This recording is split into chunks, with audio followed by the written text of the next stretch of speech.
Hello students, welcome back to CS library. हम लोग पढ़ रहे हैं फर्स्ट ईयर कंप्यूटर साइंस का चैप्टर नंबर 7, जिसमें आज हम लोग पढ़ेंगे privacy and security threats with real life examples. ठीक है, तो वीडियो के एंड तक आप लोगों को जो है इसकी बहुत अच्छी तरह से अंडरस्टैंडिंग हो चुकी होगी। तो विदाउट वेस्टिंग आवर टाइम हम स्टार्ट करते हैं अपना topic, privacy and security threats. ठीक है, प्राइवेसी और सिक्योरिटी थ्रेट्स जो है ना वो आजकल के दौर में जो है एक बहुत इंपॉर्टेंट टॉपिक है और लोग जो है ना वो इसका बहुत ज्यादा शिकार हो रहे हैं। ठीक है, तो प्राइवेसी सिक्योरिटी थ्रेट्स को पढ़ना इसलिए भी जरूरी है क्योंकि इसकी वजह से जो है ना हमारा ऑनलाइन डाटा जो है वो रिस्क में है। ठीक है, हमारी फाइनेंशियल इंफॉर्मेशन चोरी हो सकती है, आइडेंटिटी थेफ्ट हो सकता है। ओवरऑल अगर हम लोग देखें तो हमारी ऑनलाइन सिक्योरिटी जो है वो खतरे में है। सो इस टॉपिक को पढ़ना जो है वो बहुत ज्यादा इंपॉर्टेंट है और पाकिस्तान में ये थ्रेट्स रियल हैं और डेली बेसिस पर लोग विक्टिम्स बन रहे हैं। So understanding these risk is essential for protecting our sensitive information. ठीक है, अब हम लोग इसके पढ़ेंगे कुछ मेजर सिक्योरिटी थ्रेट्स। ठीक है, जिसमें सबसे पहले हमारे पास आ जाता है स्पैम। स्पैम क्या है? ये है अनवांटेड मैसेजेस जो आपको ईमेल या फोन पर रिसीव होते हैं। पाकिस्तानी कॉन्टेक्स्ट में अगर हम लोग एग्जांपल देखें, अननोन नंबर से एसएमएस आते हैं। ठीक है, जिस तरह के हम लोग अगर देखें, ये तो पाकिस्तान की तरफ से जो मैसेज आया होता है, ठीक है, उस आया होता है कि आपने प्राइज जीत लिया है। ठीक है, इसी तरह से ईमेल्स आते हैं, click here for free iPhone, और व्हाट्सएप पर कोई लिंक आता है कि आप इसको जो है ना वो फॉरवर्ड कर दें। तो ये सब क्या होता है? स्पैम होता है। इसमें एग्जांपल है, you may receive numerous text messages from unknown numbers offering products or services you did not request। ठीक है, अगर हम लोग देखें तो इसकी प्रॉब्लम्स क्या है ज्यादातर स्पैम की? इसकी वजह से हमारा टाइम वेस्ट होता है, स्टोरेज फुल हो सकता है, कभी कभी डेंजरस लिंक्स होते हैं, हम क्लिक कर देते हैं उसके ऊपर, तो जिसकी वजह से हमारा जो है डाटा हैक हो सकता है, स्कैम्स का दरवाजा खुलता है ओवरऑल अगर हम लोग देखें स्पैम की वजह से। ठीक है, तो स्पैम से जो है वो किस तरह से बचा जा सकता है कि अननोन नंबर्स को ब्लॉक कर दें। ठीक है, सस्पिशियस ईमेल्स को डिलीट कर दें, किसी भी लिंक पर जो है वो क्लिक ना करें, स्पैम फिल्टर्स यूज करें। ठीक है, और पर्सनल नंबर्स और या फिर पर्सनल प्राइवेसी को किसी के साथ शेयर ना करें। ठीक है, उसके बाद है हमारे पास स्पाईवेयर।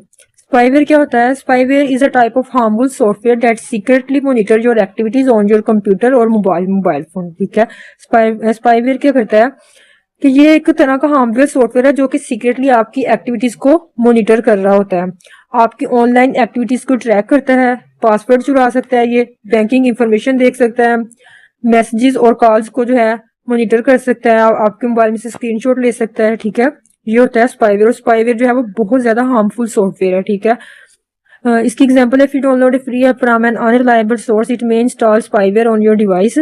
ठीक है, this spyware can secretly monitor your online activities such as the website you visit. इसका स्पाईवेयर की एग्जांपल में यह है कि अगर आप कोई फ्री ऐप को डाउनलोड करते हो किसी अनरिलायबल सोर्स से, ठीक है, तो वो क्या करता है कि स्पाईवेयर उसके साथ अटैच होता है और वो आपके मोबाइल फोन के अंदर या आपके पीसी के अंदर जो है वो डाउनलोड हो जाता है और आपकी इंफॉर्मेशन को जो है वो इंफॉर्मेशन को हार्म करता है। ठीक है, और आपकी इंफॉर्मेशन को चुरा भी सकता है। ये ज्यादातर फ्री एप्स के साथ होता है, या फिर हम लोग जो क्रैक्ड सॉफ्टवेयर को यूज करते हैं ना, फ्री सॉफ्टवेयर को या फिर पायरेटेड सॉफ्टवेयर को यूज करते हैं, तो उनके साथ जो है ये अक्सर ये स्पाईवेयर जो है वो अटैच होता है।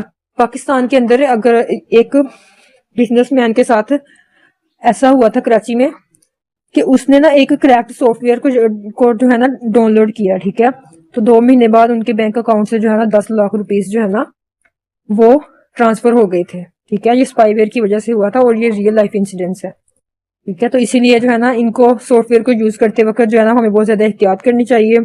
ज्यादातर हम ये करना चाहिए कि ऑफिशियल ऐप से ही जो है ना ऐप्स को डाउनलोड करना चाहिए, अननोन वेबसाइट से ऐप डाउनलोड नहीं करनी चाहिए, एंटीवायरस सॉफ्टवेयर यूज करने चाहिए, रेगुलर सिक्योरिटी स्कैन चलाने चाहिए और परमिशंस को केयरफुली चेक करना चाहिए। ठीक है, तो इस तरह से हम लोग जो है स्पाईवेयर से जो है वो बच सकते हैं।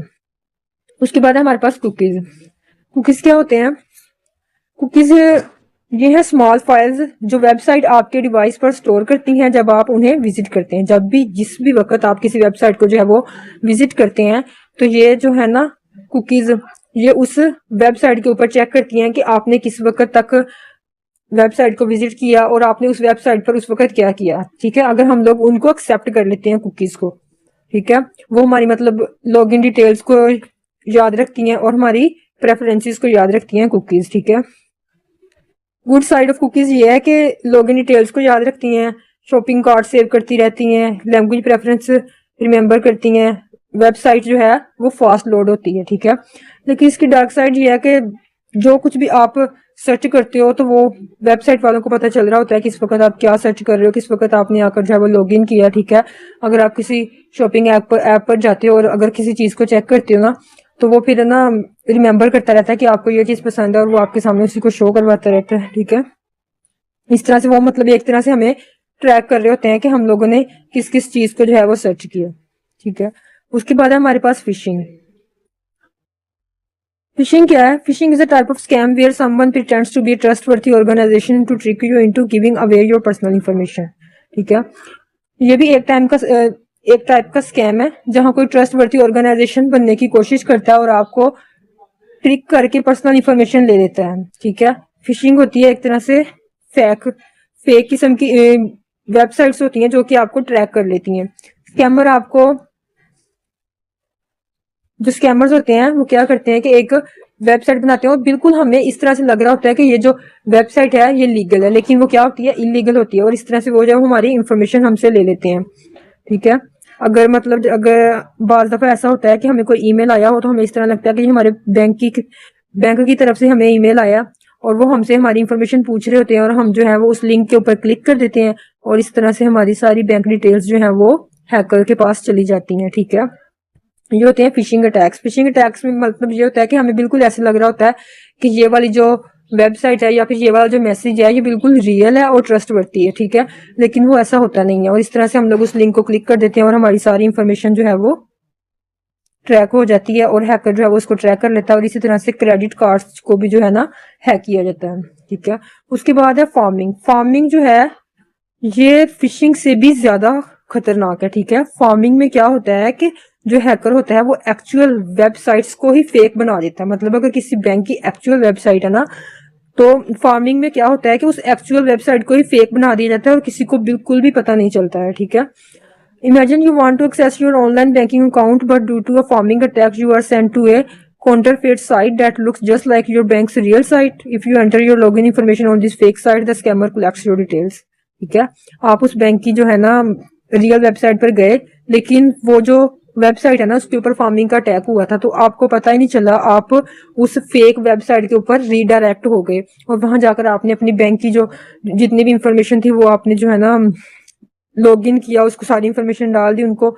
इस तरह से हैकर को सारी इंफॉर्मेशन मिल जाती है और इसी तरह से हमारे फाइनेंशियल अकाउंट्स जो है वो हैक हो जाते हैं। तो ये थी फार्मिंग, ठीक है। तो आज के लेक्चर में हम लोगों ने पढ़ा कि सिक्योरिटी थ्रेट्स क्या होते हैं, प्राइवेसी सिक्योरिटी थ्रेट्स के बारे में पढ़ा, उसकी कुछ टाइप्स को पढ़ा, स्पैम, स्पाईवेयर, और देखा कि इनसे किस तरह से बचा जा सकता है। तो आजकल के दौर में जो है ना ये बहुत ज्यादा आम हो गया और हमें इससे बचने की कोशिश करनी चाहिए। हमेशा जो है ना वो लीगल ऐप्स से ही जो है वो हमारा सॉफ्टवेयर जो है वो डाउनलोड करना चाहिए, प्ले स्टोर से जो ऐप्स को डाउनलोड करना चाहिए और पायरेटेड सॉफ्टवेयर को यूज नहीं करना चाहिए और किसी भी लिंक के ऊपर क्लिक नहीं करना, ठीक है। और किसी के साथ अपनी इंफॉर्मेशन को शेयर नहीं करना। इस तरह से हम लोग जो है वो सिक्योरिटी थ्रेट से बच सकते हैं, ठीक है। अगर आज का लेक्चर आपको हमारा अच्छा लगा तो हमारे चैनल को लाइक, शेयर और सब्सक्राइब जरूर करें। Keep learning, keep growing. Thank you.